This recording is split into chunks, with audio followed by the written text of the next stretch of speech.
नमस्कार. उन्हाळ्यामध्ये रोज रोज भाजीला काय बनवावं प्रश्न पडतो.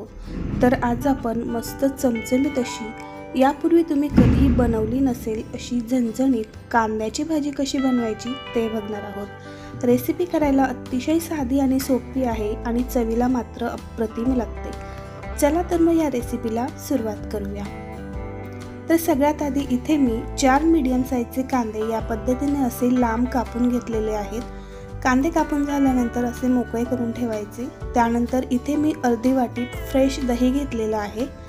आता या दह्यामध्ये 1 चमचा तेल गरम करायचं, लाल मिरची पावडर घालायची आणि हा चुरचुरीत तडका आपल्याला या दह्यावर द्यायचा आहे आणि हे दही साईडला ठेवायचं. हे दही आपल्याला केव्हा वापरायचं आहे हे तुम्हाला मी व्हिडिओमध्ये पुढे सांगेनच.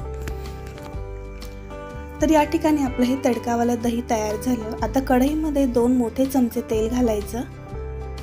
तेल गरम झालं की यामध्ये 1 चमचा मोहरी घालायची. मोहरी छान तडतडली की यामध्ये बारीक चिरलेला लसूण घालूयात आणि हलका ब्राऊन होईपर्यंत लसूण आपण फ्राय करून घेऊ. लसूण फ्राय झाला की यामध्ये 1 छोटा साईजचा आपल्याला कांदा घालायचा आहे, बारीक चिरलेला. कांदा हलका परतला की यामध्ये मिरची घालायची. तर या ठिकाणी मी लाल आणि हिरवी मिरची घातलेली आहे. दिसायला छान दिसते, तुम्ही फक्त हिरवी मिरची घातली तरी देखील चालेल. त्यानंतर बारीक चिरलेला टोमॅटो घालायचा आणि हलका सॉफ्ट होईपर्यंत टोमॅटो परतून घ्यायचा. आता या ठिकाणी कांदा टोमॅटो आपले छान सॉफ्ट झालेले आहेत. यामध्ये आपण लांब पातळ चिरून घेतलेला कांदा घालायचा आणि चवीनुसार मीठ घालायचं आणि हे सगळं साहित्य चांगलं मिक्स करून घ्यायचं. तर 2 ते 3 मिनिटं कांदा चांगला परतून घेतलेला आहे. आता यावर झाकण ठेवायचं आणि 2 मिनिटं वाफ काढायची. कांदा आपल्याला खूप जास्त लालसर नाही तर हलका ट्रान्सपरंट गुलाबी रंगावर येईपर्यंतच कांदा आपल्याला फ्राय करून घ्यायचा आहे. तर या ठिकाणी बघा असा कांद्याला छान गुलाबी रंग आलेला आहे. यापेक्षा जास्त कांदा आपल्याला लालसर करायचा नाही. आता यामध्ये पाव चमचा हळद घालायची, अर्धा चमचा कांदा लसूण मसाला, 1 ते 1.5 चमचा लाल मिरची पावडर आणि अर्धा चमचा यामध्ये चिकन मसाला घातलेला आहे. आता हे सगळे मसाले कांद्यासोबत आपण चांगले परतून घेऊ. साधारण मिनिटभर हे मसाले चांगले परतले गेले पाहिजे, म्हणजे मसाल्यांचा कच्चेपणा दूर होईल.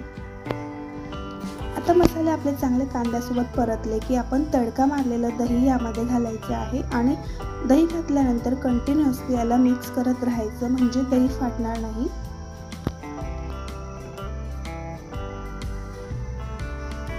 आता सर्वात शेवटी घालायची आहे बारीक चिरलेली कोथिंबीर आणि व्यवस्थित असं मिक्स करून घ्यायचं.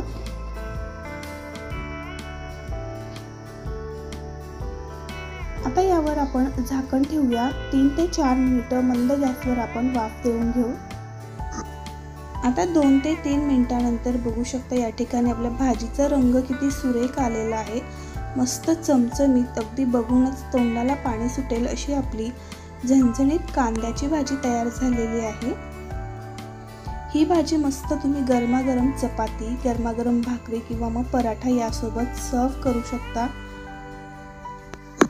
तर उन्हाळा सुरू झाला की भाज्या खूप महाग होतात आणि आपल्याला रोज प्रश्न पडतो की भाजीला काय बनवायचं. तर तुम्ही सुद्धा नक्की एकदा ही भाजी ट्राय करून बघा, चवीला अप्रतिम लागते. तर हा व्हिडिओ कसा वाटला हे तुम्ही सुद्धा कमेंट करून नक्की सांगा. व्हिडिओ पाहिल्याबद्दल धन्यवाद. पुन्हा भेटूया अशाच एका नवीन रेसिपीसोबत.